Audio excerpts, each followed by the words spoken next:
This was one of those moments you don't see often. Republican Senator Susan Collins, who's running for re-election, was met with chants of shame from voters right to her face.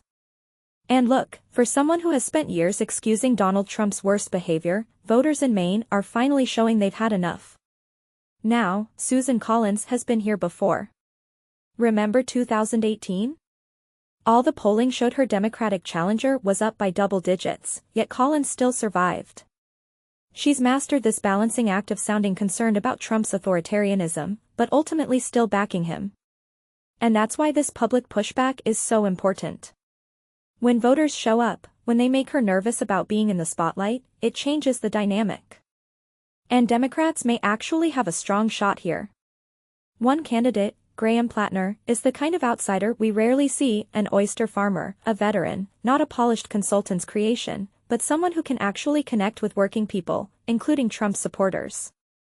That's how you rebuild a party's brand, not with top-down DNC tweaks, but with real candidates who represent real people. At the same time, Democrats are weighing a mid-cycle DNC convention to grab the narrative from Trump. Because let's be honest, Trump dominates the news cycle every single day. But here is the risk: if Democrats try another staged, top-heavy event, it'll feel completely disconnected from where the energy really is, the grassroots. Republicans have PAC and Turning Point USA rallies that energize their base. If Democrats are doing this, it has to amplify the grassroots, not just recycle speeches from the top brass. And finally, a quick but wild story. Trump actually sent 20 officers to arrest a guy for throwing a sandwich at one of his cronies. Normally a grand jury indicts almost every single case brought before it. But this time, they refused. That is virtually unheard of. And it shows you just how fed up people in D.C. are with Trump's authoritarian abuse of power. Call it a small act of resistance, or maybe even a sandwich hero.